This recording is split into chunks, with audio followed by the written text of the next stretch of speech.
Madame, Monsieur, bonsoir. Bienvenue au 20h30. Voici les titres du journal. Ce soir, le média de l'immédiat et de l'instantanéité célébré ce 13 février avec en fond sonore des signaux toujours aussi innovants et un fondu enchaîné dans les nouveaux médias. La journée mondiale de la radio impose un arrêt ce soir pour capter la fréquence et l'évolution du média de proximité. Gestes et actions de cœur du Cercle des Amis du Cameroun. Le CERAC était auprès des femmes rurales et des élèves d'établissements scolaires de Touboro dans la région du Nord. Les mains chargées de présents, on en parle dans ce journal. C'était les titres, les détails, c'est tout de suite.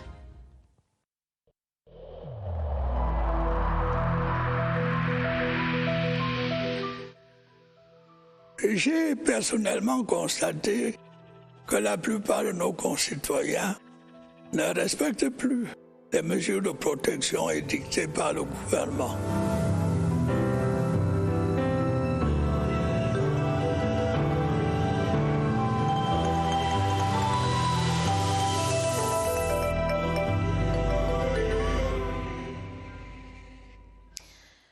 Madame, Monsieur, merci de nous accueillir chez vous. Ce 13 février est Journée mondiale de la radio. Une réflexion en fond sonore, nouveau monde, nouvelle radio, évolution, innovation, connexion. Après une semaine, la CRTV s'achemine au petit trot vers l'apothéose des activités de la 10e édition de cet événement. Voici Daniel Menanga, reportage.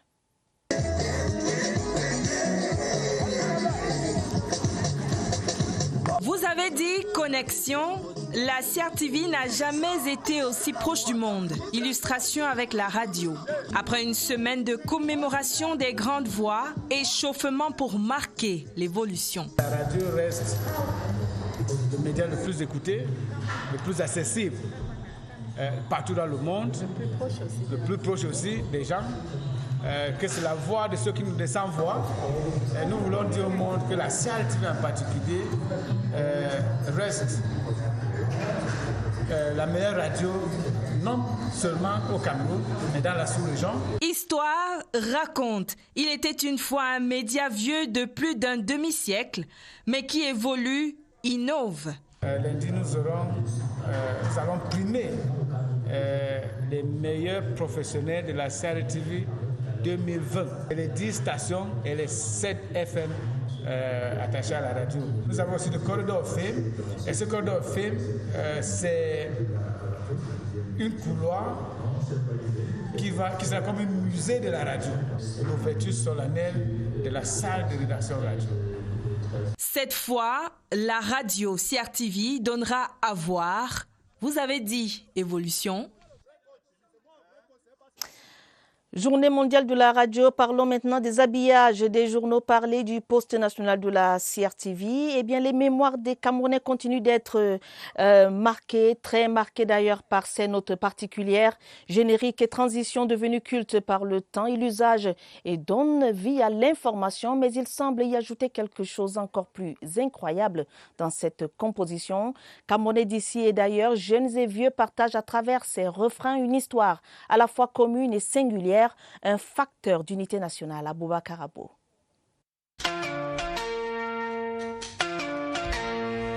Ces notes cadencées ont rythmé la vie de plus d'un et de bien de manières. Pour certains Camerounais, la mélodie en intro de l'info fait office de sonnerie de réveil.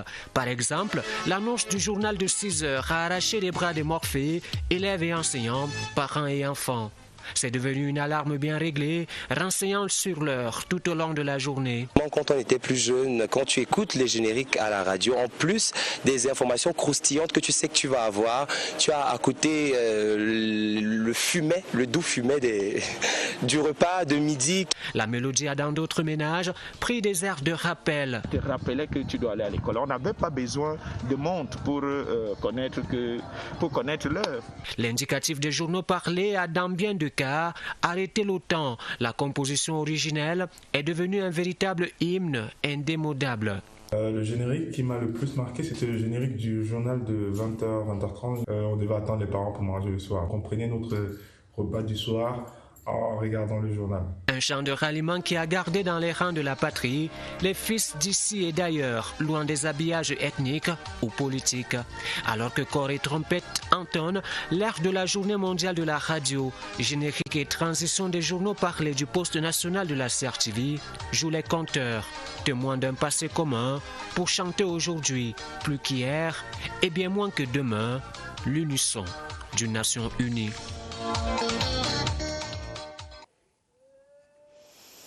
Reparlons de l'adresse du chef de l'État à la jeunesse camerounaise. Son Excellence Paul Biya focalise aussi sur l'implication des jeunes Camerounais dans les affaires publiques et la décentralisation. Un message du chef de l'État qui interpelle la prise de conscience de la jeunesse camerounaise dans le développement du Cameroun. Pour le président de la République, il est question de permettre à la jeunesse de suivre le pas de la gestion publique et de la décentralisation.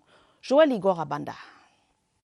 C'est un chef d'État camerounais qui s'adresse à sa jeunesse avec un lexique de conciliation et de résilience. Pour lui, la jeunesse camerounaise doit absolument s'impliquer dans la gestion des affaires publiques et la décentralisation.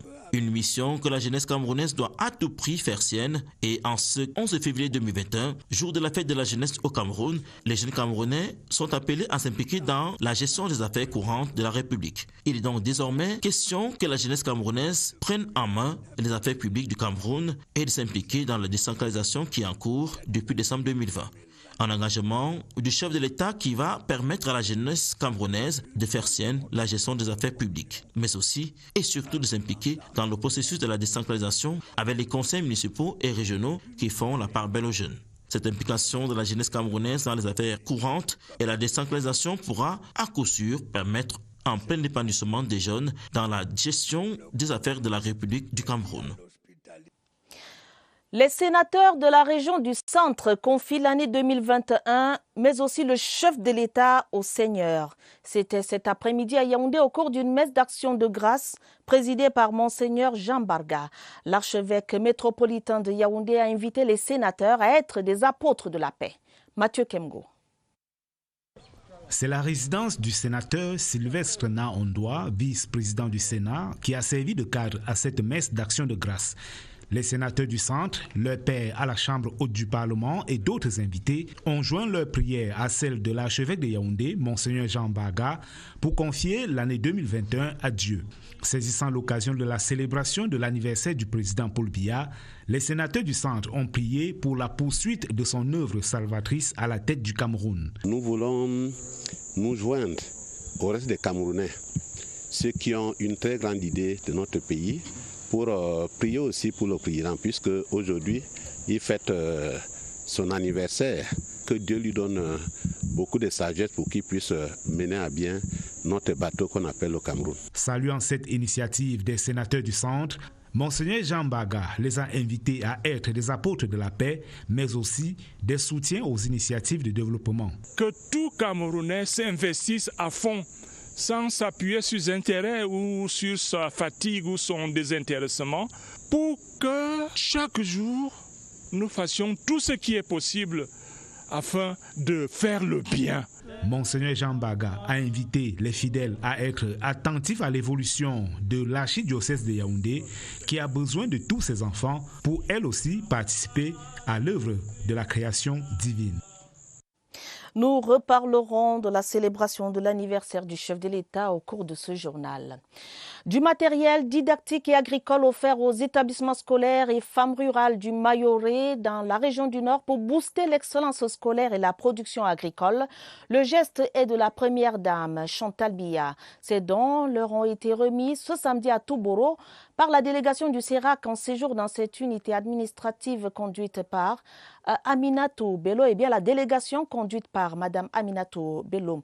Remerciement des populations de Touboro envers la première dame, c'est dans ce reportage signé Ousmane Assanda de CRTV Nord. Ambiance de fête à Touboro où les populations ont magnifié à l'unisson l'engagement de la première dame, Madame Chantal Biya, à promouvoir l'éducation et à lutter contre la pauvreté en milieu rural dans le département du Mayoré. Dans le gros sac de la délégation du CERAC, conduite par Mme Aminatou Bello, des cadeaux constitués entre autres des ordinateurs de bureau, des rames de papier et des stylos à billes.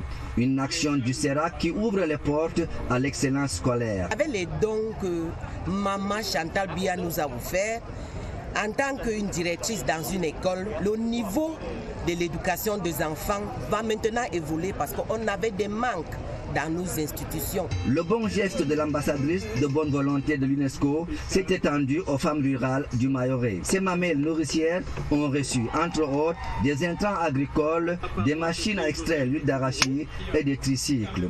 Nous demandons aux représentantes des femmes rurales et aux responsables des établissements secondaires qui vont recevoir les dons envoyés par Mme Chantal Biya d'utiliser ces biens pour le progrès de toutes les communautés qui vivent en paix sur la terre hospitalière de Toubourou.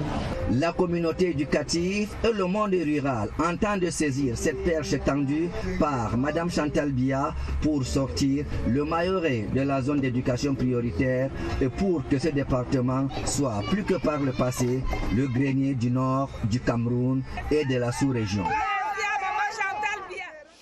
C'est un président du Sénat debout, en forme et souriant qui a retrouvé la région de l'Ouest ce vendredi. Le président Marcel Niat Ndjifendi est ainsi de retour après un séjour privé en Europe pour soins de santé. Il a eu droit à un accueil chaleureux. Les détails dans ce reportage de Jean de Dieu Coigneux de CRTV Ouest. C'est à l'entrée de la ville de Baganté que le président du Sénat, Marcel Niat Ndjifendi, est accueilli par le gouverneur de la région de l'Ouest, Awafonko Augustine, et son état-major, ainsi que le président du conseil régional de l'Ouest, Dr Jules Hilaire Foka Foka. Ensuite, le cortège, sous les ovations des populations, s'ébranle pour la résidence du président du Sénat. Marcel Niat Ndjifendi sourit aux lèvres, retrouvait ainsi Baganté après un séjour privé en Europe pour besoins de santé, d'où la joie des populations. Le sentiment de joie, de fierté, d'amour, de partage et de grâce. Donc merci au Tout-Puissant de nous avoir amené notre président du Sénat, notre frère. Tout le monde est très content que le patriarche soit revenu dans son domicile. Les dernières actualités qui se sont déroulées dans la région de l'Ouest, notamment l'accident de la falaise de Sanchou, ont été présentées au président du Sénat par le gouverneur de la région de l'Ouest, Awafonko Augustine. Un toast en l'honneur de la santé du président du Sénat retrouvé a été fait par les autorités. Les actions menées par le ministère des Finances au cours de l'année 2020 sont jugées appréciables malgré le contexte sanitaire. De manière chiffrée, les recettes pétrolières non fiscales dans leur ensemble ont atteint une performance de 106,5%. Les recettes douanières sont réalisées à hauteur de 108,5%. La feuille de route a été déclinée au cours de la conférence virtuelle des services centraux extérieurs présidée par le ministre des Finances Louis-Paul Motazé. Alvin Giselzé. Le budget 2021 est qualifié de budget de la relance. Il devrait permettre à l'État de rebondir après la pandémie à coronavirus et la situation sociopolitique dans les régions du Nord-Ouest et du Sud-Ouest. Il a fallu constater ce qui a été fait en 2020, une année extrêmement difficile, mais fort heureusement, nous nous sommes rendus compte que l'on prenne les impôts, que l'on prenne la douane, les résultats quantitatifs chiffrés qui ont été atteints ont dépassé nos prévisions. Avec la contribution des directeurs du budget, du Trésor, des douanes et des impôts, les principaux marqueurs du budget 2021 ont été révélés, notamment la riposte sanitaire contre le coronavirus, l'implémentation de la politique d'import-substitution, la finalisation des travaux liés à l'organisation de la CAN 2022. Pour y parvenir, il faut réguler le budget pour qu'il y ait une adéquation entre les niveaux de mobilisation des ressources et les dépenses engagées. Il faut encourager les producteurs locaux, donc des ressources ont été prévues dans le budget et nous sommes en train de travailler pour proposer dans les jours à venir à Monsieur le Premier ministre un décret de répartition pour voir quelles sommes vont être dédiées à tel ministère, etc. Face à ces contraintes, le ministre des Finances a instruit ses principaux collaborateurs à se montrer rigoureux et vigilants. L'économie a connu une situation extrêmement difficile. Nous ne devons pas rester là. Nous avons prévu des taux de croissance supérieurs à 3%. Peut-être faut-il en faire plus. Et ça signifie qu'au niveau du ministère des Finances, nous travaillons déjà dans ce sens. Vous savez, nous avons eu à expliquer ce qu'on appelle la politique d'import-substitution, qui est l'un des axes de cette politique, c'est-à-dire essayer d'importer moins ce que nous pouvons produire localement. La gouvernance interne joue un rôle majeur dans l'atteinte de ces objectifs fixés. La conférence annuelle des services du ministère des Finances en mode virtuel s'est achevée sur de belles perspectives. La jeunesse célèbre l'anniversaire du président de la République, son Excellence Paul Biya. La fête s'est déroulée ce samedi au Palais polyvalent des sports de Yaoundé. Venus d'horizons divers, les jeunes ont réaffirmé leur soutien tout en disant leur gratitude au chef de l'État. Le président de la République était représenté à cette célébration par Philippe Mbargambois, le ministre chargé des missions à la présidence de la République. Voici le reportage de Dieudonné Oumba. Un cadeau d'anniversaire, puis le concert de l'artiste Fally Ipupa, programmé pour ce samedi, offert gracieusement aux jeunes qui se sont donné rendez-vous au Palais polyvalent des sports de Yaoundé avec tambour et trompette. C'est le présent présidentiel offert par le président Paul Biya à la jeunesse ce 13 février 2021, date du 88e anniversaire du président de la République. Le président Paul Biya, le champion des jeunes, répondait ainsi à la jeunesse qui lui avait déjà offert ce tableau portant le visage du président de la République avec un Cameroun en paix, soutenu par des grandes réalisations, des infrastructures sportives, scolaires, universitaires, hospitalières, routières, entre autres. Au-delà des cadeaux offerts de part et d'autre, des mots de gratitude et de soutien d'une jeunesse qui a tenu à respecter la tradition de célébrer l'anniversaire du président de la République en dépit du contexte de pandémie. Une jeunesse qui reconnaît l'œuvre colossale réalisée par le président Paul Biya, un homme d'exception. Aussi, les jeunes, dans leurs diverses prises de parole, une dizaine au total, ont-ils pris l'engagement de suivre le président de la République, de faire leur les valeurs républicaines. Des gestes qui venaient des cœurs de ces jeunes venus d'horizons divers, mobilisés et enthousiastes. À ces jeunes, Philippe Mbargambois, ministre chargé des missions à la présidence de la République et représentant du chef de l'État à la cérémonie, a répondu avec le cœur. Il ne me reste qu'à vous remercier tous autant que vous êtes pour cette merveilleuse fête. Et je me ferai l'interprète fidèle auprès du chef de l'État de l'enthousiasme, de l'engagement et de la belle fête que vous lui avez offerte. Aux côtés du représentant du chef de l'État, une dizaine de membres du gouvernement. Une mobilisation pour dire joyeux anniversaire, Monsieur le Président de la République. Parlons maintenant de lutte contre la corruption au Cameroun. La Commission nationale anticorruption a lancé cette semaine à Yoko, dans le Mbamikim, un nouveau programme dénommé « Ce qui ne t'appartient pas n'y touche pas ». Occasion pour le président de la CONAC, le révérend Dieudonné Massigams, de demander aux élèves qui composent la principale cible de rompre la chaîne de corruption en adoptant des comportements intègres. Luc, bienvenue au Nana. Pour cette nouvelle bataille, de nouvelles recrues, essentiellement issues de la jeunesse scolaire, la Commission nationale anticorruption voudrait à travers le programme « Ce qui ne t'appartient pas n'y touche pas » montrer à cette frange de la population que l'utilisation de la chose d'autrui est un acte condamné par la loi étant donné qu'il s'agit simplement et purement d'un vol. Nous disons qu'on peut parler de la lutte contre la corruption à des niveaux élevés, mais si la base n'est pas prise au sérieux, on peut connaîtrait beaucoup d'échecs. Les élèves, oui, mais que feraient-ils donc dans une société où la norme est écartée et l'écart normalisé? Mais une intégration qui fait appel à une prise de conscience de la jeunesse d'une part, des parents d'autre part, des enseignants, des professeurs, de tous ceux qui ont la charge de l'éducation de l'homme. Pour la CONAC, il n'est pas seulement question de punir, il s'agit aussi d'encourager le bon et le bien, comme cela l'a été avec ses élèves et enseignants méritants de Yoko. Les ordonnateurs et agents comptables de la Société de développement et d'exploitation des productions animales, mieux outillés sur les normes OHADA. L'atelier de formation organisé à leur intention ici à Yaoundé s'est achevé ce samedi avec de belles perspectives en vue. Le directeur général de la SODEPA, Denis Koulania-Koutou, a notamment annoncé le basculement du système comptable de cette société d'État vers le système OHADA. Franck Evina. C'est une formation de mise à niveau.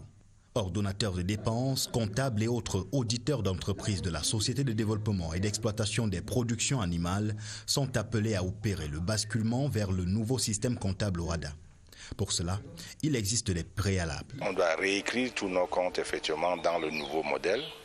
Et déjà dans les 2 mois qui suivent, 2-3 mois, nous devons représenter notre compte dans ce nouveau format, tant celui de 2019 que celui de 2020 et désormais, tous les comptes seront présentés selon ce nouveau format. Des exigences comptables, financières et budgétaires qui s'imposent à la SODEPA comme à toutes les structures de l'État. Comme enjeu, transparence et efficacité dans l'action. Ce que nous recherchons ici, c'est d'être sûr que chaque fois qu'on fait une dépense, elle est attachée à une action, à une tâche. C'est un peu cette lisibilité-là que le nouveau cycle Cisco OHADA nous apporte. Les responsables de la SODEPA formés ici durant une semaine n'ont plus qu'à les implémenter ces nouvelles orientations de gestion des fonds. Des centaines de bouteilles de vin et spiritueux frelatés, c'est le butin saisi par les éléments de la brigade de la gendarmerie de Loncac au cours d'une opération coup de poing qui a permis l'arrestation des suspects, un couple de 58 ans et 50 ans. Ils ont été présentés à la presse en présence du sous-préfet de Yaoundé 1er, Harouna Mbatou, et des responsables du ministère du Commerce. Des détails avec Pierre Evimbe. Bon Dieu sans confession, et pourtant, ce couple de 68 ans pour le mari et 50 pour son épouse fabrique du vin et des spiritueux frelatés dans leur domicile. Une activité dangereuse qui a été interrompue grâce au fin limier de la brigade de gendarmerie de Loncac à Yaoundé. Nous avons mis main sur un individu au niveau du camp cycle Loncac en possession déjà d'un certain stock de whisky frelaté. Et après son exploitation, ce dernier nous a conduit, je dirais, dans l'usine où nous avons retrouvé tout ce que vous constatez là. Du whisky frelaté, un phénomène qui prend de l'ampleur dans la société avec des complicités inimaginables qui vous font passer du vrai au faux du vrai sans transition. Au ministère du Commerce, il s'agit pour nous d'interpeller les citoyens, les populations sur la vigilance, faire attention à ce qu'on consomme, faire attention notamment au prix, le prix d'acquisition, le prix de cession, le prix d'achat des marchandises. Le moins cher coûte cher. Il faut avoir un numéro d'utilité publique qui est à leur disposition. Il s'agit du 1502. Le gouvernement, aux côtés de la gendarmerie nationale, compte bien endiguer ce phénomène. Ce genre d'activité renvoie dans la société des problèmes de santé publique. Vous imaginez les produits non contrôlés auxquels ils associent des produits chimiques, alors qu'ils fassent attention, nous sommes sur leur trousse et nous n'allons pas dormir. Et dit que beaucoup se tardent de boire du ruinard alors que c'est du faux. Vigilance chez les consommateurs. 36e édition de la Journée internationale de la femme au Cameroun. Le thème de cette année a été dévoilé ce vendredi au cours de la 2e réunion préparatoire élargie aux partenaires. Il s'agit de leadership féminin pour un futur égalitaire dans le monde de la Covid-19. Un thème retenu au niveau mondial en raison de la pandémie du coronavirus. Les détails avec Marlise Nouambargaoumo. Même au terme de cette 2e réunion préparatoire de la Journée internationale de la femme 2021 au Cameroun, l'on ne peut encore dire avec exactitude si la parade du 8 mars prochain aura bel et bien lieu. Nous attendons les instructions gouvernementales à ce sujet. Et même si le défilé est annulé, la célébration de la journée dédiée à la femme ne se limite pas à la parade, a souligné le secrétaire général Moussa Aoudou. D'autres activités, précise-t-il, plus importantes seront organisées. Il y aura beaucoup d'activités de causerie éducative à l'attention des femmes sur leurs droits et sur les obligations. La deuxième réunion préparatoire est donc l'occasion pour le comité d'organisation, les différents partenaires, de présenter le projet de programme harmonisé de toutes les activités et aussi de rendre public le thème de cette année. Cette année, l'organisation va mettre un accent particulier sur la communication. Tout est mis en œuvre pour que la fête des femmes cette année soit mémorable et pour qu'elle le soit véritablement, les femmes sont appelées au strict respect des mesures barrières à toutes les étapes.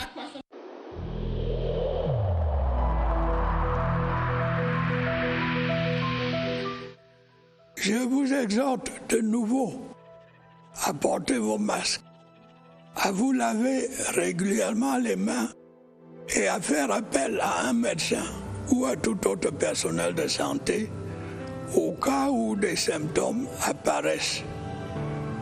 C'est le seul moyen de préserver les vies et de freiner la propagation du virus.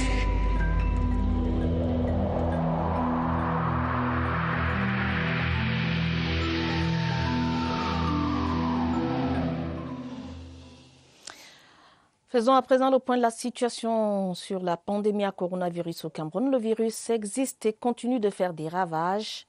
Et pour en parler, allons retrouver Évariste Yenga et son invité, le docteur Joseph Pokam, au Centre des opérations d'urgence de santé publique.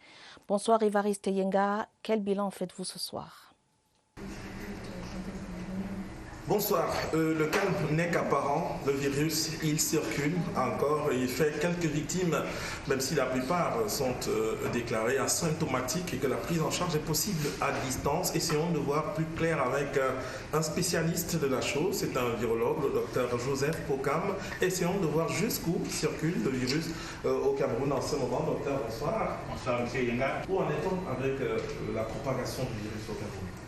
Effectivement, Évariste, avant de parler du Cameroun, il faudrait qu'on puisse signaler que les nouvelles variantes du virus actuellement circulent très rapidement. La souche britannique est déjà dans plus de 70 pays au niveau mondial. La souche sud-africaine est dans au moins 31 pays également au niveau mondial. Et la dernière souche brésilienne, qui est la plus virulente, est déjà dans au moins 8 pays. Et parmi lesquels certains pays de l'Afrique sont concernés. Au Cameroun, avant d'examen, on a pu séquencer certaines souches virales qui ne montrent pas encore ces nouvelles variantes. Mais actuellement, depuis début janvier et ce mois de février, nos travaux sont en cours pour essayer d'explorer davantage quelles sont ces possibles nouvelles variantes qui seraient déjà au Cameroun, surtout avec la culture de la chambre. Revenons un peu à la souche originelle au Cameroun. Elle aussi continue de courir. Oui, cette souche originelle au Cameroun continue réellement de faire son cours. Sur 28 séquences générées au Cameroun, on a effectivement observé cette souche qui circule. Et comme il est si bien noté, nous avons pas mal de Camerounais, plus d'une vingtaine, qui actuellement sont sous oxygénothérapie, ce qui traduit réellement le fait que cette souche reste très virulente dans notre contexte. Merci à vous, Dr Pokam, d'avoir accepté de répondre à nos questions. Vous l'avez entendu, le virus du coronavirus est capricieux, il opère des mutations.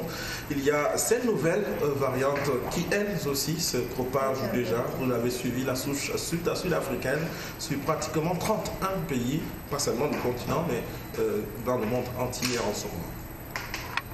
Merci Évariste Yenga, merci également à votre invité. Le recrutement spécial 2021 de 2200 commandos d'élite au profit du bataillon d'intervention rapide, le BIR, vous vous en doutez bien, repose sur un certain nombre de critères d'excellence. Le choix ne s'en tient pas simplement aux aptitudes physiques des futurs soldats. Un BIR est un roc apte et endurant à l'effort, mentalement prêt aussi. Esquisse de portrait robot avec Serge Atanganabiso.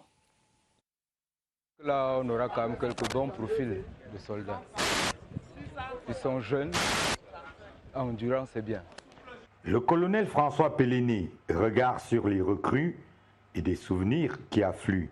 Ça nous rappelle plus de 25 ans en arrière. Là. Parmi ces jeunes entre 18 et 23 ans, assis, quelques adonis, des muscles galbés, bonne taille. Ils en imposent, seulement ça ne suffit pas. Les épreuves physiques nous permettent de tester l'aptitude physique du candidat. Nous sommes très bien conscients qu'il s'épuise. C'est pour ça que nous lui demandons un état d'esprit, un état mental assez fort pour pouvoir continuer malgré la douleur physique, de détecter certains vieux Parce que nous sommes conscients que le temps de récupération très court ne permet pas à ceux qui auraient franchi là-bas la visite médicale sommaire en trichant sur leur âge de ne pas pouvoir récupérer. Une visite médicale sommaire pour avoir le droit de prendre part aux ateliers physiques au bout de la résistance humaine. Déterminer si le candidat est apte à effectuer les épreuves physiques. Une autre, cette fois-là plus approfondie, se rassurer que les candidats retenus tiendront lors de la formation à venir. Des prélèvements de sang, d'urine, l'électrocardiogramme et la radiographie. Ils sont 5000 à avoir commencé les examens de départ en début de semaine à Maroua, Salak. Tant d'appelés, peu d'élus nécessairement. En religion, l'édition 2021 des journées diocésaines des jeunes s'est ouverte ce samedi à la paroisse Saint-Paul-et-Pierre de Simbok. L'événement qui réunit des centaines de jeunes de l'archidiocèse de Yaoundé pour un temps de piété se tient les 13 et 14 février 2021. Laetitia Ounana a capté l'ambiance de ce rendez-vous annuel des jeunes. Voici son reportage. La jeunesse esquisse des pas de danse au rythme du tam-tam et de la fanfare à l'ouverture de l'édition 2021 des journées diocésaines. L'événement ecclésial draine chaque année une foule insoupçonnable de jeunes de l'archidiocèse de Yaoundé, parés pour adorer et louer Dieu. J'espère que je pourrai ressortir d'ici avec quelque chose de vraiment grand qui pourrait contribuer à l'approfondissement de ma foi. Cette année, le clergé veut toucher le cœur des participants, d'où le thème tiré d'Ézéchiel, chapitre 36, verset 26. Monseigneur l'archevêque a dédié cette année au Sacré-Cœur et nous voulons mettre les jeunes à la recherche d'un cœur nouveau. On sait de quoi sont meurtris les cœurs des jeunes aujourd'hui. La violence qui règne dans les cœurs des jeunes. Ils ont beaucoup de frustration. Des enseignements sur l'auto-emploi seront dispensés au cours des ateliers. L'apothéose, c'est ce dimanche avec la messe pontificale, ici en la paroisse Saint-Pierre et Paul anglophone de Simbok, à Yaoundé. Toujours en religion, pour parler de la promotion de la connaissance du Saint-Coran et de la culture islamique, les lauréats dont la lecture du Saint-Coran grâce à l'association culturelle islamique viennent de présenter leur savoir-faire. C'était au cours d'une rencontre tenue ce samedi à Yaoundé. Les lauréats du jour sont désormais aptes à promouvoir les 5 piliers de l'islam. Michel Renaud-Wandia. Créée en 2002, l'association culturelle islamique Moutaïdine s'est donné pour objectif de promouvoir la culture islamique. Les lauréats formés aux valeurs édictées par cette obédience sont désormais aptes à la lecture du Saint-Coran. Ils l'ont d'ailleurs exprimé au cours de la rencontre tenue au Palais des Congrès de Yaoundé. On le fait depuis 2002 jusqu'à présent. Et c'est pour cela que cette association qui est apolitique lutte contre l'extrémisme. Donc pour lutter contre l'extrémisme, il faut présenter le vrai visage de l'islam. Pour moi, c'est un rêve qui devient réalité. Je n'ai pas pu faire ça dès le bas âge. Vous allez comprendre, avec mes multiples occupations, j'ai quand même eu le temps pour apprendre le Coran et aller jusqu'au bout. La rencontre, qui a regroupé également les leaders dignitaires musulmans, était l'occasion de confier le Cameroun à Allah. La page est triste de ce journal pour dire que le député RDPC du Mayo-Tianaga, le docteur Djibril Kaou n'est plus. Il est décédé la nuit dernière à Douala des suites de maladie. L'inhumation s'est déroulée à Douala ce samedi dans le respect des règles religieuses. Dans le même registre, Norbert Owona Foreva, l'ancien lion indomptable du Cameroun, a entamé son voyage pour l'éternité.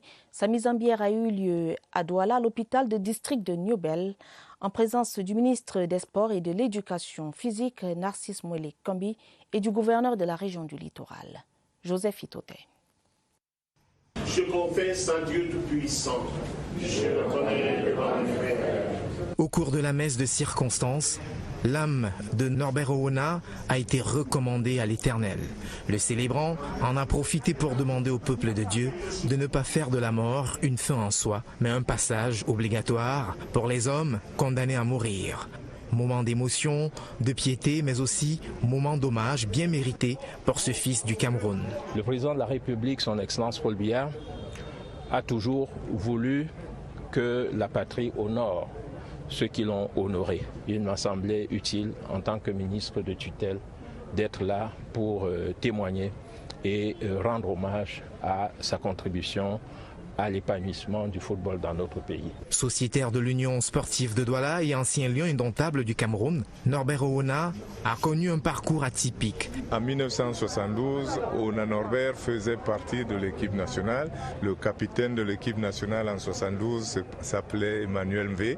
Après 72, Owona Norbert n'était plus en équipe nationale, mais il était un immense joueur pour l'Union de Douala. Décédé le 3 février dernier, Norbert Owona sera inhumé ce samedi au cimetière de Nubel, dans l'arrondissement de Douala 2e. Fin du journal, préparé avec la collaboration de Laetitia Ounana, Mirabel Taala, Mariam Mazou, Rosine Manga et Salomé Tamaouna. Prochain rendez-vous avec l'information minuit. Madame, Messieurs, votre fidélité nous honore. Prenez soin de vous, prenez soin de vos familles. Bonne soirée à tous.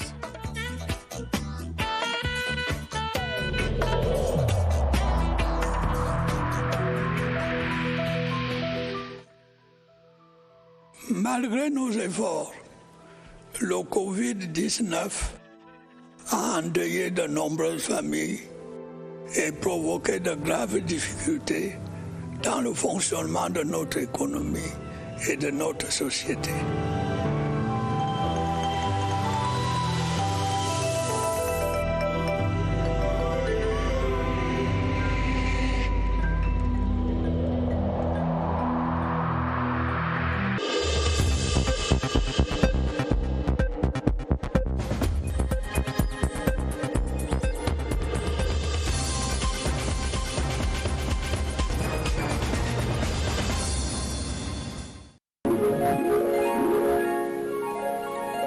CRTV News